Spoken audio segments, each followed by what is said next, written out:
So book of genesis की हम study कर रहे हैं और हमने जो है फिलहाल इसके 3 चैप्टर्स किए हैं and those 3 chapters were pretty ground breaking और इसमें बहुत कुछ हमें सीखने को मिला।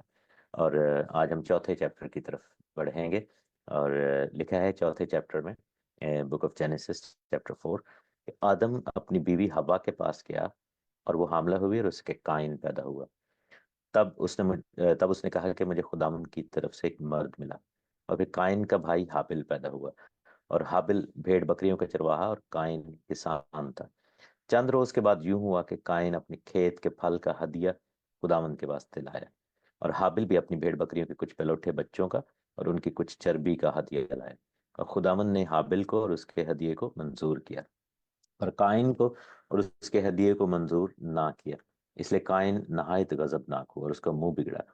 खुदा ने काइन से कहा कि तू क्यों गजबनाक हुआ और तेरा मुंह क्यों बिगड़ा हुआ है? अगर तू भला करे तो क्या तू मकबूल ना होगा, और अगर तू भला ना करे तो गुनाह दरवाजे पर दबका बैठा है और तेरा मुश्ताक है पर तू उस पर गालिब आ। काइन ने अपने भाई हाबिल को कुछ काइन ने अपने भाई हाबिल को कुछ कहा, और जब वो दोनों खेत में थे तो यूं हुआ कि काइन ने अपने भाई हाबिल पर हमला किया और उसे कत्ल कर डाला। तब खुदावन ने काइन से कहा कि तेरा भाई हाबिल कहाँ है? उसने कहा कि मुझे नहीं मालूम, क्या मैं अपने भाई का मुहाफिज हूँ? फिर उसने कहा कि तूने ये क्या किया? तेरे भाई का खून जमीन से मुझको पुकारता है। अब तू जमीन की तरफ से लानती हुआ, जिसने अपना मुंह सारा के तेरे हाथ से तेरे भाई का खून ले। जब तू जमीन को जोतेगा तो वो अब तुझे पैदावार ना देगी और तू जमीन पर खाना खराब और आवारा होगा। तब काइन ने खुदावन से कहा कि मेरी सजा बर्दाश्त से बाहर है। देख, आज तूने मुझे रुए जमीन से निकाल दिया है और मैं तेरे हजूर से रूपोश हो जाऊंगा और जमीन पर खाना खराब और आवारा रहूंगा। और ऐसा होगा कि जो कोई मुझे पाएगा कत्ल कर डालेगा। तब खुदावन ने उससे कहा कि नहीं, बल्कि जो काइन को कत्ल करे उससे 7 गुना बदला लिया जाएगा। और खुदावन ने काइन के लिए एक निशान ठहराया कि कोई उसे पाकर मार ना डाले। अब यहाँ पर जो है ये चैप्टर बहुत ही सिग्निफिकेंट है, इसलिए कि यहाँ पर वो गुनाह हुआ जो कि जो सिवियरेस्ट गुनाह है, कत्ल, खून बहाया जाना। लेकिन उससे पहले जो लीडिंग इवेंट्स हैं उसके बारे में जानेंगे। ये जो इस चैप्टर की फर्स्ट 2-3 वर्सेज हैं उसमें बहुत टाइम इलैप्स होता है जनरली। अच्छा, इससे इससे पहले कि हम उसके अंदर जाएं, एक बिदती जो फिरके हैं उनमें से एक स्टोरी है, एक तालीम है जिसको सरपंट सीड कहा जाता है। ये बेसिकली विलियम ब्रैनम और इस तरह के जो उनके मानने वाले थे और कुछ इस तरह के और भी लोग थे जिन्होंने इस तालीम को तरवीज दी। वो ये था कि काइन जो था वो हवा और सांप का बच्चा था। और इसीलिए उसने, क्योंकि उसके लिए जो आयत यूज की जाती है कि जैसे काइन अपने बाप इबलीस से था। ये याकूब खत और यहूदा खत में ये बातें लिखी हुई हैं कि लिखा है कि खुदा ने हाबिल से प्यार किया और काइन जो अपने बाप इबलीस से था, और ईसाऊ का भी ऐसे जिक्र है। अब बात यह है कि वो जो बात की गई है वो फिगरेटिव लैंग्वेज में बात हो रही है। जैसे जैसे आप ये देखें कि यूहन्ना बपतिस्मा देने वाले ने, जब वो बपतिस्मा देने के लिए आए तो उन्होंने कहा कि फरीसियों को और वहाँ के जो रिलीजियस लीडर्स थे कि ऐ सांप के बच्चों, तुम्हें किसने जिता दिया? है ना, मत्ती 3 बाब में इसका जिक्र है। उसके बाद हम देखते हैं कि यीशु मसीह ने भी कहा कि तुम वो जो उस जमाने के फरीसी और फकीही थे, और उन्होंने कहा जी हमारा तो एक ही बाप है यानी इब्राहिम। तो उन्होंने कहा, खुदावन ने कहा था कि नहीं, तुम अपने बाप इबलीस से हो। तो इसका मतलब ये नहीं है कि वो he is talking about a physical relationship या वो फिजिकल ऑफस्प्रिंग है। बेसिकली बाय नेचर वो बात हो रही थी। लेकिन उससे क्या हुआ कि कुछ ऐसे बिदती फिरके हैं जिन्होंने ये तालीम जो है वो देना शुरू कर दी कि वो जो हल था नेकी और बदी की पहचान का, वो बेसिकली जो नस्ल बढ़ाने का जो एक बायोलॉजिकल अमल है उसकी बात हो रही है। तो उन्होंने कहा कि जो आदम वहां पर जो काइन को, सॉरी, हवा को जो फुसलाया गया था, तो it was driving her into lustful acts, और उसको इस तरीके से किया गया जो कि एक गलत तालीम है। बाइबल ऐसा नहीं कहते, it was a physical tree. और यहाँ पर हम बड़ा क्लियरली देखते हैं कि यहाँ पर लिखा है कि जब वो बाग से निकल आए थे तो आदम अपनी बीवी हवा के पास गया और वो हामला हुई। सो दिस क्लियरली टेल्स के दैट टीचिंग इज रॉन्ग। और ऐसा कुछ भी नहीं था। दोनों ही वो पाक थे जिस्मानी तौर पर, गुनाह के नीचे तो आगे थे, लेकिन जो कायन था वो आदम और हवा का ही बेटा था, बच्चा था।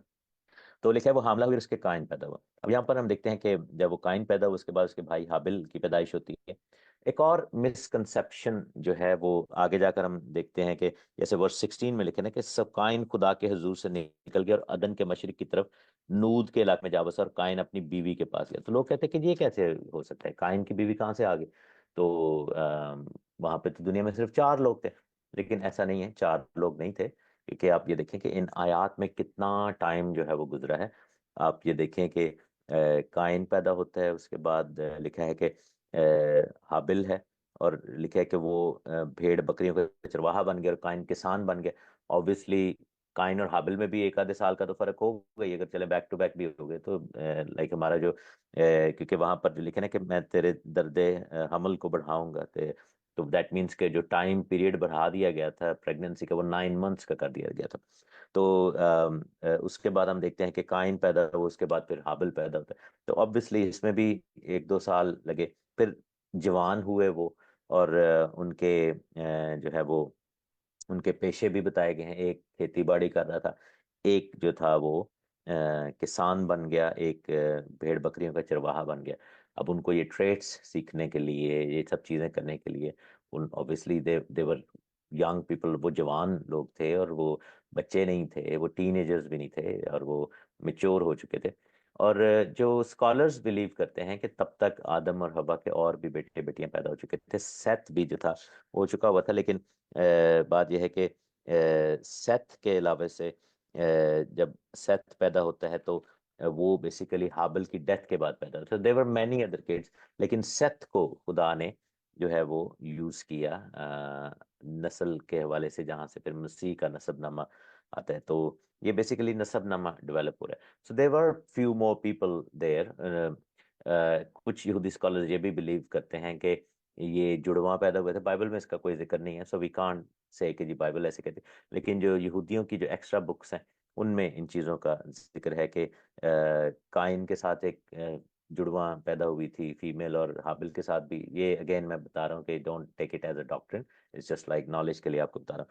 तो और ऑब्वियसली एक चीज और भी है कि जो पहली नस्ल थी उसमें सगे बहन भाइयों की शादी हुई थी, लेकिन ये चीज ऑब्वियसली बाइबल में बाद में इस चीज को तौरेत में आकर फॉरबिडन किया गया था। और आप ये देखें कि बहुत सारी चीजें उस जमाने में हुई, क्योंकि अब पहली नस्ल थी तो they had to marry their own, क्योंकि औरतों की इंसानी नस्ल नहीं थी। क्योंकि अगर हम ये कहते हैं कि और लोग भी उस वक्त दुनिया में थे जो कि आदम और हवा के बच्चे नहीं थे, लेकिन उनसे पहले के कुछ शायद इंसान थे, तो फिर जो नजात का जो कॉन्सेप्ट है, जो नजात का जो है वो चीज़ बेकार हो जाती है। क्योंकि मसीह अगर आए हैं और मसीह आदम की नस्ल से आए और आदम के बच्चों के लिए आए हैं, और नसबनामा पूरा जाके लूका की इंजील में आदम के साथ जुड़ता है, तो अगर एक और बीच में कोई ऐसे लोग थे दुनिया में जो कि वहां पर जिंदा थे या पहले से मौजूद थे, तो फिर निजात की जरूरत और निजात के हवाले से मसीह का आना जो है वो इरेलीवेंट हो सकता है। क्योंकि everybody is connected through the same blood line, और हम सब का शजरा नसब जो है वो आदम के साथ जाके मिलता है। तो बाइबल की इस डॉक्ट्रिन को हमने बड़ा स्ट्रिक्टली फॉलो करना है। तो इसलिए जब हम आगे जाके पढ़ते हैं ना कि जब काइन वहां से भागा और फिर उसने जाके अपनी बीवी के साथ और फिर जाके शहर बसा लिया। अब देखें कि लिखा है कि उसके काइन जब अपनी बीवी के पास जाता है, उससे बच्चा पैदा होता है हनूक, और हनूक के नाम पर शहर बसा लिया। अब शहर बसाने के लिए भी तो काफी लोग चाहिए होते हैं। So Bible is talking in multiple years within the same verse. तो ये चीज जो है हमें समझने की जरूरत है कि ये चीजें जो हो रही थी ये मल्टीपल ईयर्स में हो रही थी। और यहाँ पर एम्फसिस जो है इस चैप्टर का कत्ल के इस वाक़े के ऊपर है। ये नहीं कि सिर्फ दुनिया में 4 लोग थे, 4 लोग नहीं थे, लोग ज्यादा हो गए थे। और लेकिन first instance of blood shed जो है, कत्ल का जो पहला इंस्टेंस है, वो इस चैप्टर में हमें मिलता है। तो ये चीज़ जो है हमने देखनी है। सो बहुत सारे लोग जो है ना वो कंफ्यूजन का शिकार हो जाते हैं। बहुत सारे गैर कौम के लोग यानी नॉन क्रिश्चियंस जो हैं वो हमसे सवाल करते हैं तरह तरह के, because they get confuse by reading. वो कहते हैं जी ये कैसे हो गया, वो कैसे हो गया। तो इट्स वेरी लॉजिकल एक्सप्लेनेशन कि आदम और हब्बा के बच्चे हो गए थे, काफ़ी सारे थे, और लेकिन ये जवान हो गए थे। तो एम्फोसिस ये है कि यहाँ पर कत्ल हुआ। अब बात यह है कि लिखा है कि दोनों ही हदिये लाए। दोनों ने ही अपनी अपनी बसात के मुताबिक वहां पर कुर्बानी दी, हदिया दिया। तो what made God to accept एबल्स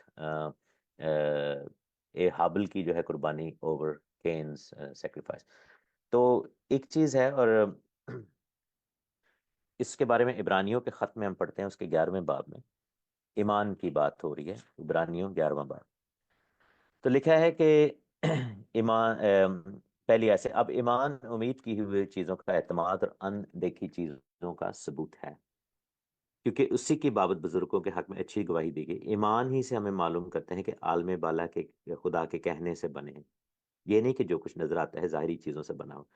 ईमान ही से हाबिल ने काइन से अफजल कुर्बानी खुदा के लिए गुजरानी, और इसी सबब से उसके रासबाज होने की गवाही दी गई, क्योंकि खुदा ने उसकी नजरों की बाबत गवाही दी, और अगरचे वो मर गया है तो भी उसी के वसीला से अब तक कलाम करता है। और फिर आगे जाके छठी आयत में लिखा है, बगैर ईमान के उसको पसंद आना नामुमकिन है, इसलिए कि खुदा के पास आने वाले को ईमान लाना चाहिए कि वो मौजूद है और अपने तालिबों को बदला देता है। अब बात यह है कि अगर हम वापस जाएं गौर से, एक और चीज़ हमें जानने की ज़रूरत है कि खुदा के जो अहकाम और कवानीन थे वो बहुत सारे आदम को कन्वे हो चुके हुए थे।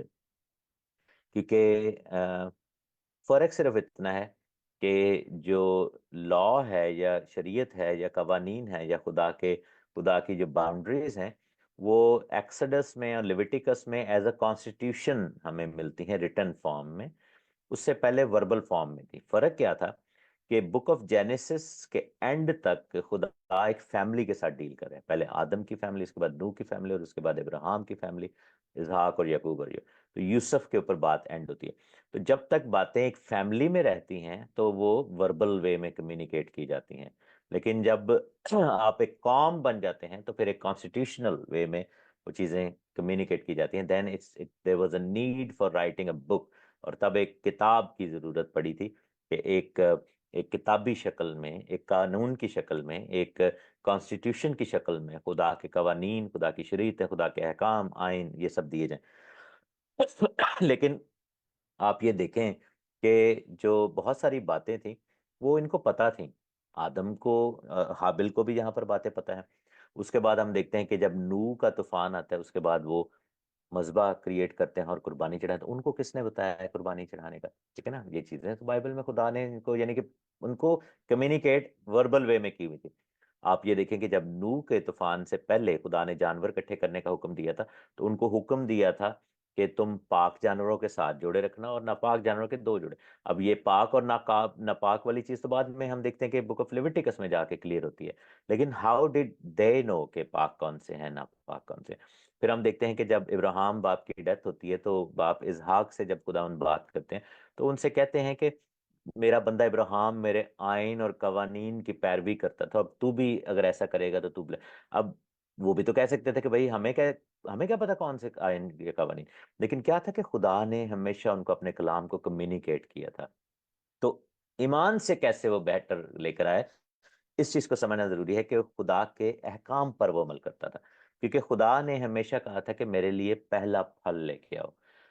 पलोठे जो हैं मूसा की शरीयत में जब बाद में रिटर्न फॉर्म में दी गई, तो खुदा ने कहा जो पलोठे हैं वो मेरे हैं, ऐसे ही बोला था। देर वॉज ऑब्वियसली एवरीथिंग, और फर्स्ट फ्रूट्स की जो फीस थी, यानी कि एवरी टाइम जब खुदा आपको ब्लेस करता है, टाइदिंग की तालीम दी गई। हम देखते हैं कि जो याकूब हैं, जब वो अपने बाप के घर से भागे थे, इब्राहिम ने भी 10वां हिस्सा दिया, अदायगी की दी। और याकूब ने भी टाइद दी जब वो निकले थे और बैतेल में थे, जब उन्होंने वो ड्रीम देखा था जिसमें आसमान से सीढ़ी आती हुई देखी थी। तो उसमें उन्होंने वादा किया था कि मैं अपने हर माल का जो कुछ भी मुझे ब्लेस करे उसको 10वां हिस्सा तुझे दिया ही करूंगा। So all of this was already known to them, but as a family verbally communicated. तो यहाँ पर हम देखते हैं दोबारा, तो लिखा है कि तीसरी आयत में चौथे बाब की बुक ऑफ जेनेसिस पैदाइश, चंद रोज के बाद यूं हुआ कि काइन अपने खेत के फल का हदिया खुदा उनके जुलाए। अब यहाँ पर जो हिब्रू लैंग्वेज यूज हुई है, वहां पर जो वर्ड्स यूज हुए हैं, दे एक्चुअली दे डिस्क्राइब के अपने खेत का जो बचा कुछ है, like he fed himself first, अपने आप को उसने फीड किया, और उसके बाद जो कुछ बच गया वो खुदा के सामने ले आया कि चलो जी अभी दे दी। लेकिन हाबिल के बारे में लिखा है कि अपनी भेड़ बकरियों के पलोठे बच्चों का और उनकी चर्बी का। तो चर्बी जो थी वो इट वाज कंसिडर्ड महंगा आइटम था वो, जो जैसे कहते हैं ना कि महंगी चीज खुदा ने देनी। ऊन, चर्बी, ये उस जमाने की, क्योंकि ऑब्वियसली ऑयल तो था नहीं उनके पास, ये अपने आप को वार्म रखने के लिए, खाने के लिए, ये चीजें यूज की जाती थी एज अ वैल्यूएबल कमोडिटी। तो और पहलोठे, यानी कि इससे पहले कि आपका, यानी कि आपकी ब्लेसिंग अभी शुरू हो, आप हल लेना शुरू करें, आपका जो पहला ऑफस्प्रिंग है, यानी आपके जान, आपने डिसाइड कीजिए आज तो मैं भेड़ बकरियां पालूंगा, और आप इमेजिन करें कि पहली जो नस्ल पैदा हुई आप खुदा के पास ले, और आप कहें कि दिस इज फॉर गॉड, जैसे ही हन्ना ने किया था। हन्ना बांझ थी, और उसकी जो सौतन थी उसके बच्चे थे ढेर सारे, और वो उसको ताने देती थी, जलील करती थी, उसको बेइज्जत करती थी। लेकिन हन्ना रो रो के दुआ कर रही थी, और उसने एक चीज कही कि अगर तू मुझे औलाद देगा तो मैं वो चीज तुझे दे दूंगी, मैं अपना बेटा तुझे दे दूंगी, और जब बच्चा तुझे दे दूंगी।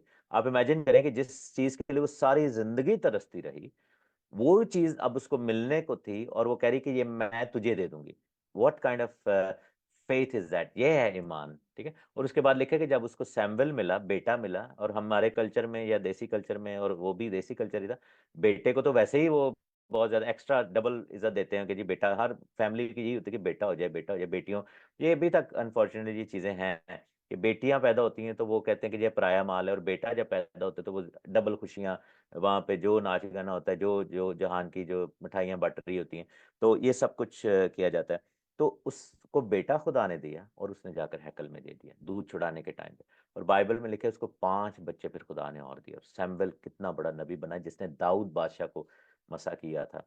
और आप ये देखें कि यहाँ पर हाबिल ने भी यही किया, कि हाबिल अपना बेस्ट लेके आया ईमान से, क्योंकि उसको ये नहीं था पता। उसको ये भी तो कह सकता था कि चलो पहला तो मैं अपने को रख लेना, चलो जो मेरा रेवड़ ज्यादा होएगा, जब जब जब मेरे गला बढ़ेगा तो फिर मैं दूंगा। काइन ने वो किया कि उसने पहले अपने खत्ते भरे। जैसे वो एक तमसील में यीशु मसीह ने कहा, एक शख्स को बहुत ढेर माल मिला, तो उसने कहा कि अपने खत्ते भर के कहा कि ए मेरी जान, खा पी ऐश कर। और उसी रात उसी दिन उसकी रूह कब्ज कर लेगी, उसको उसकी जिंदगी खत्म कर देगी। सो क्या हुआ था कि that's what changed for them.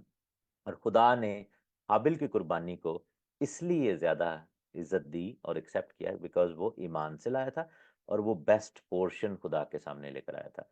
Worst नहीं था लाया, बेस्ट चीज खुदा को उसने दी थी। तो यहाँ पर ये हुआ। एक और यहाँ पर पैटर्न हमें डेवलप होता हुआ नजर आता है काइन और हाबिल के बीच में, कि काइन जो है वो निजात से पहले की जो हमारी नेचर उसको जाहिर करता है, हाबिल निजात के बाद की। तो दो चीजें नजर आएंगी। आप देखेंगे कि थ्रू आउट यही पैटर्न चला। काइन बड़ा था, हाबिल छोटा था, लेकिन हाबिल को जो है वो प्रेफरेंस दी गई। उसके बाद हम देखते हैं कि ईसाऊ बड़ा था, इसहाक छोटा था। लेकिन ईसाऊ जिस्म की ख्वाहिश को, इंसान के इरादे को जाहिर करता है। वो डिसीजन सारा का था, इब्राहिम का था, to have baby from Hagar, Hajra से जो बच्चा लिया। लेकिन इसहाक खुदा के वादे को जाहिर करते हैं। हम देखते हैं कि इस sorry Ishmael and Isaac, sorry Esau कह रहा हूं, इस्माइल एंड आइजक। इस्माइल जो था वो हाजरा का था, और वो इंसानी औलाद, इंसानी इरादा था। लेकिन इसहाक जो था वो खुदा के इरादे को जाहिर करता है। ईसाऊ और याकूब का भी यही है कि ईसाऊ बड़ा था लेकिन बरकत नहीं उसको मिली, याकूब जो छोटा था उसको बरकत मिली। इसी तरह हम देखते हैं कि यूसुफ और उसके भाई, जो जो रॉबिन सबसे बड़ा था, लेकिन खुदा ने यूसुफ को चुना, और यहूदा जो कि रॉबिन से छोटा था, खुदा ने उसको चुना। तो ये क्यों है? और थ्रू आउट द बाइबल ये चीजें हमें नजर आती हैं। दाऊद बादशाह छोटा था, उसके बड़े भाई जो थे उनको नहीं चुना गया। क्यों? ये हमें बताई जाती है कि जो उस सारी इक्वेशन में, अब एक और हम बुक ऑफ जेनेसिस में आगे जाके पढ़ेंगे कि इफ्राइम और मनस्सी में भी, मनस्सी बड़ा था लेकिन इफ्राइम को चुना गया। तो द थिंग इज के पहला जो है वो हमारी फर्स्ट पैदाइश को जाहिर करता है, जो कि हमारी जिस्मानी पैदाइश है, हमारा जो फिजिकल जो एक वो है एलिमेंट है, गिराई हुई हमारी नेचर है। और काइन इस चीज की अलामत भी बना, कि काइन जो है वो गिराई हुई नेचर, फॉलन नेचर की अलामत है। हाबल जो है वो बॉर्न अगेन होने की अलामत है। तो इसी तरह याकूब बॉर्न अगेन होने की अलामत है, इसहाक बॉर्न अगेन होने की अलामत है, यूसुफ बॉर्न अगेन होने की अलामत, दाऊद बादशाह बॉर्न अगेन होने की अलामत है। तो क्या है कि पहले जिस्मानी, उसके बाद रूहानी। और यही चीज फिर पौलुस रसूल ने 15वें बाब ग्रंथियों के पहले खत के 15 में लिखा है कि पहले जिस्मानी था, पहले खाकी था, उसके बाद रूहानी हुआ। तो काइन, ईसाऊ, इस्माइल, ये खाकी और ये गुनाह आलूद और जिस्मानी की अलामत है। और हाबिल और इजहाक और याकूब और यूसुफ, ये सारे जो हैं वो रूहानी की, और इसलिए वो यीशु मसीह की मानद ठहरे। हाबिल भी यीशु मसीह की तस्वीर बना, याकूब भी यीशु मसीह की तस्वीर बना। और ये यानी कि ये एक बड़ा डिस्टिंक्शन यहाँ पे खुदा एक हिडन मैसेज इसमें दे रहा है। और फिर एक और भी है कि काइन जो था वो स्पिरिट ऑफ एंटी क्राइस्ट के अंडर था, यानी कि was led by spirit of anti Christ, और यहीं से मुखालफे मसीह और मसीह की एक तस्वीर हमें नजर आती है। हाबिल मसीह को जाहिर करता है जिसने अपना खून बहाया और जब अपनी जान दी, और काइन जो है वो एंटी क्राइस्ट की स्पिरिट को, और यहीं से स्पिरिट ऑफ एंटी क्राइस्ट जो है वो एक्शन में नजर आती है। हाँ, दो चीजें हैं, आखिरी जमाना में हमें स्पिरिट ऑफ एंटी क्राइस्ट भी काम करती हुई नजर आएगी and person of anti Christ भी काम करता होगा। सो हमें ये देखना है कि through out the history spirit of anti Christ काम करती हुई नजर आती है, लेकिन फिर आखिरी जमाने में पर्सन ऑफ एंटी क्राइस्ट भी आ जाएगा जिसके अंदर स्पिरिट ऑफ एंटी क्राइस्ट काम करेगी। आप ये देखें कि जाति Juliet spirit of anti Christ है, दाऊद बादशाह स्पिरिट ऑफ क्राइस्ट है। इनकी आपस में जंग हुई और दाऊद बादशाह ने उसको डिफीट किया।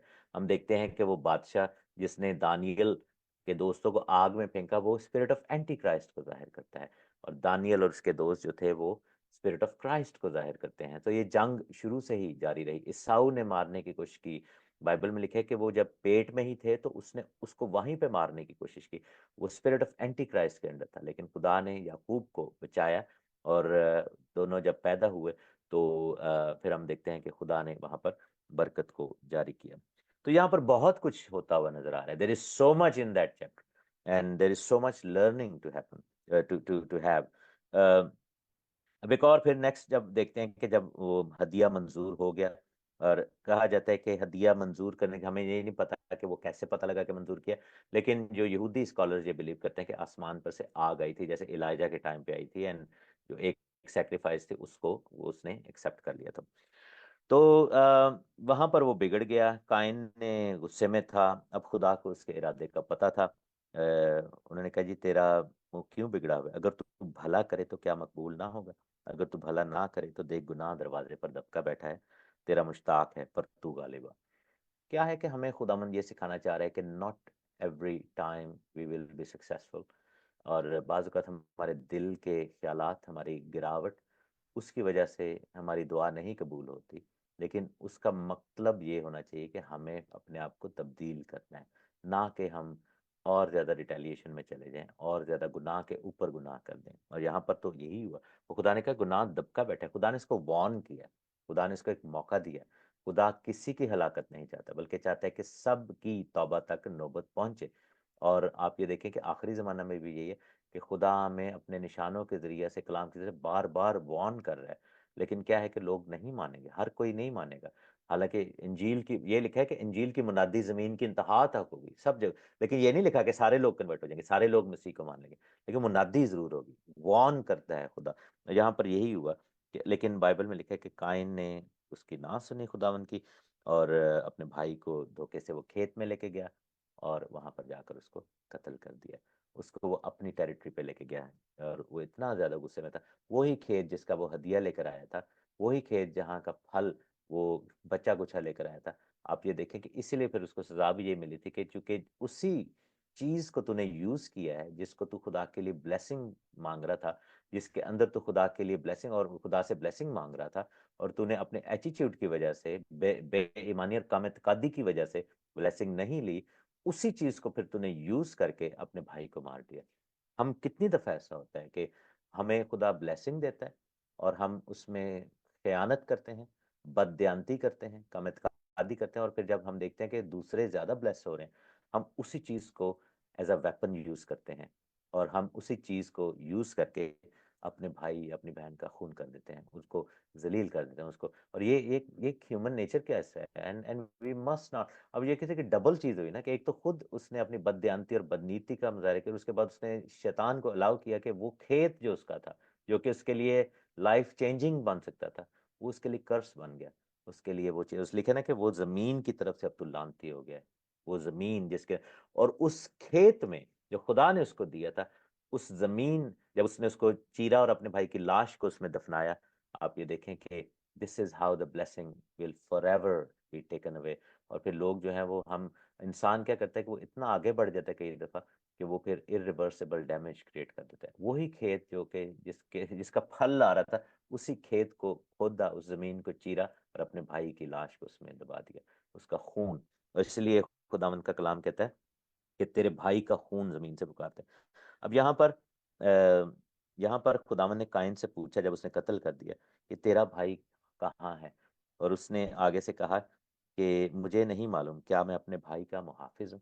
ये चीज़ देखें कि कितनी वो पेनफुल है कि एक्चुअली वो अपने भाई का मुहाफिज था।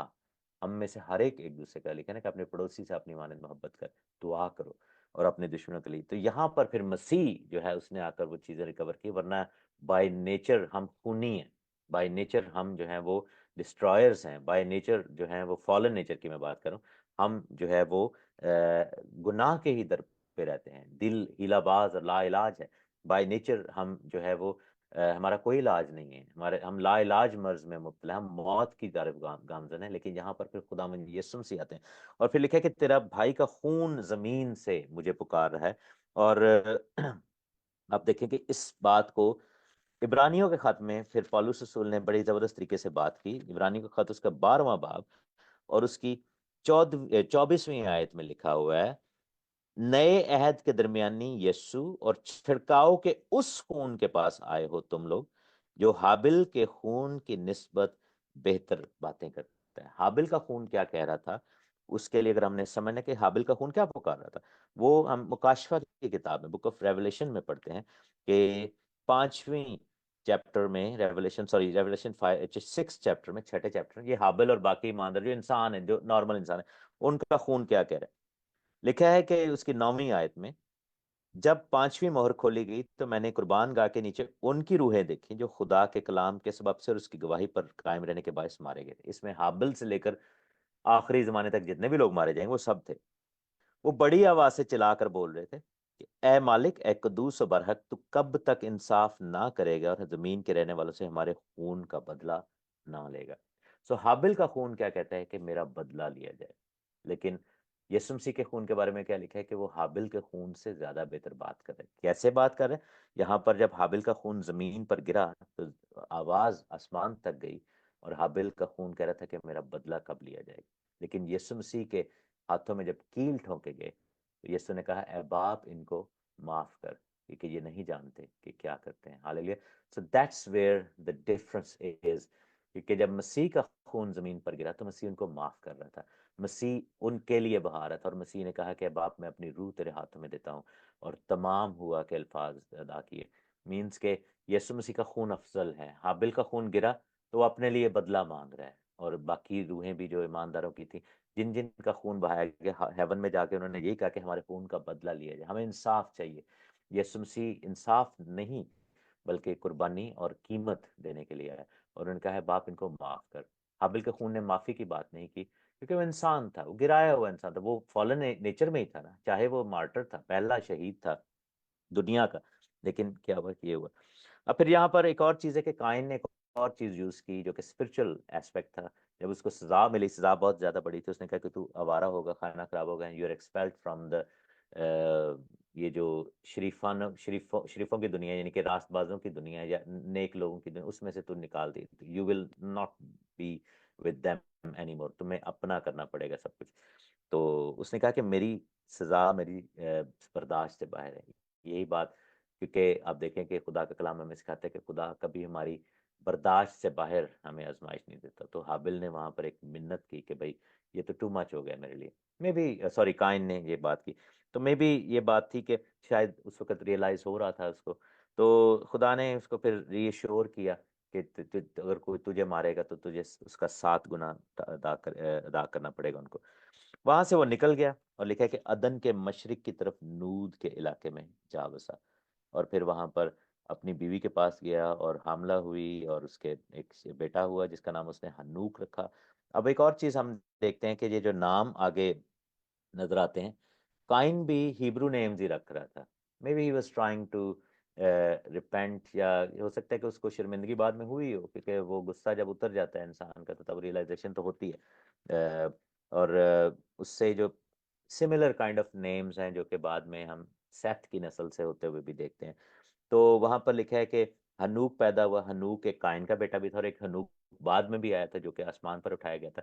तो एक और चीज हमें नजर आती है कि इवन दो के इन लोगों के नाम जो थे वो इब्रानी और खुदा के साथ जुड़े हुए थे। महवा एल, मतूसा एल, महविया एल, और इस तरह ये सब नाम जो थे ये बिब्लिकल नेम थे, गॉडली नेम थे। लेकिन यहाँ पर एक और चीज नजर आती है कि जनरेशनल कर्सेस जो हैं वो रियल हैं, क्योंकि उससे खून हो गया था और उसकी जो जनरेशन थी वो डिस्ट्रॉय होगी। इवन दो कि उनके नाम खुदा के नाम पे रखे गए, लेकिन ब्लेसिंग ट्रेवल नहीं की। वो कर्सेस इतनी स्ट्रांग होती हैं। सो किसी दिन हम आउट ऑफ टॉपिक जब कुछ स्टडी करेंगे तो I talk about generational curses. और खून का बदला लिखा है कि 10वीं नस्ल तक जाता है। तो हम देखते हैं कि इनकी नस्लें बर्बाद हो गई, बिकॉज जो जो फोर फादर था उसने कोल्ड ब्लडेड मर्डर किया था, जिसकी कोई जो है वो कफारा नहीं था। और यही बात दाऊद बादशाह ने की थी जब कुर्बानी नहीं थी। जब वो दाऊद बादशाह ने बतशीवा के जो हस्बैंड था हित्ती उरिया, उसको मार दिया था because he was in lustful thoughts. तो उसने जब ज़बूर 51 उन्होंने लिखा था, उन्होंने कहा था कि मेरा गुनाह इतना बड़ा है कि उसके लिए कोई कुर्बानी नहीं है जो मैं लेके आऊँ। I don't have any sacrifice, क्योंकि उसको पता था कि शरीयत में ये लिखा हुआ है कि जो कोल्ड ब्लडेड मर्डर है उसकी दीत भी नहीं लेनी, उसकी कुर्बानी कोई भी नहीं हुई। देयर इज नो फिजिकल जानवरों की कुर्बानियों में से जो उसको रिप्लेस कर सके, but there is only one sacrifice, वो यीशु मसीह नासरी की कुर्बानी है जो कि उसका भी खून माफ कर सकती है, वरना दुनियावी कोई ऐसी चीज नहीं थी। तो ये चीज हुई कि उनकी नस्लें खराब हो गई।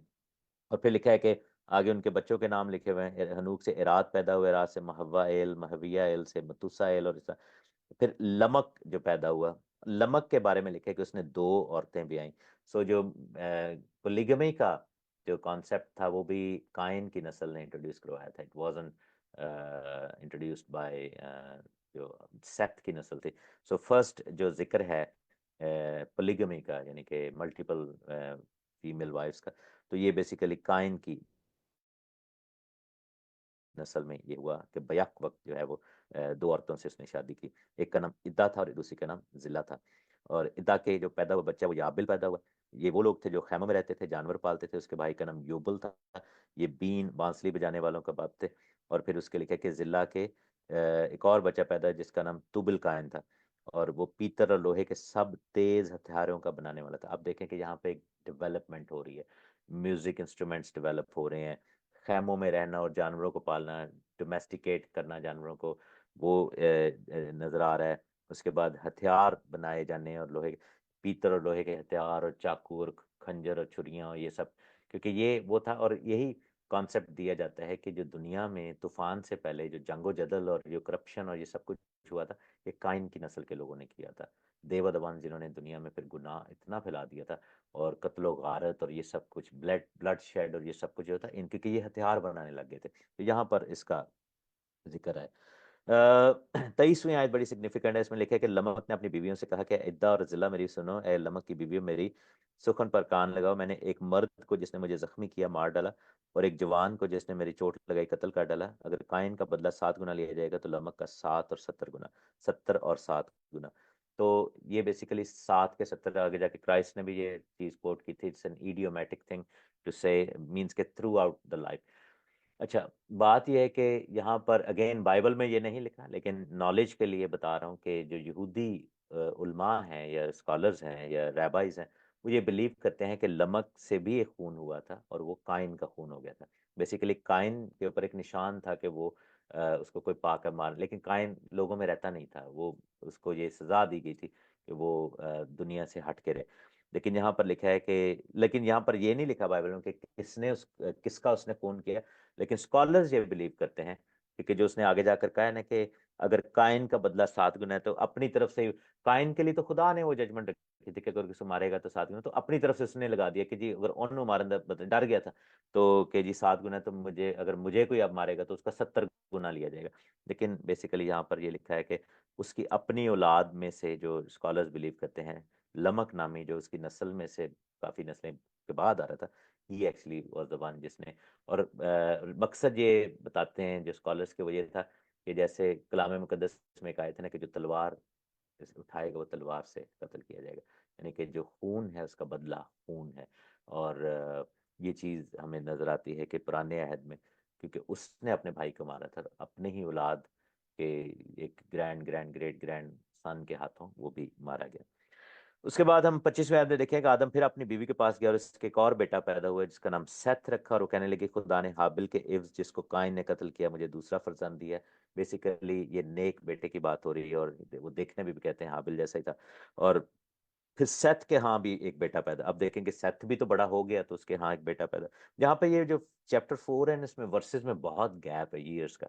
और फिर लिखा है कि उसका नाम अनूस रखा गया, उस वक्त से लोग यहोवा का नाम लेकर दुआ करने लगे। क्या था ये, क्यों इधर लिखी गई ये आयत कि लोग यहोवा का नाम लेकर?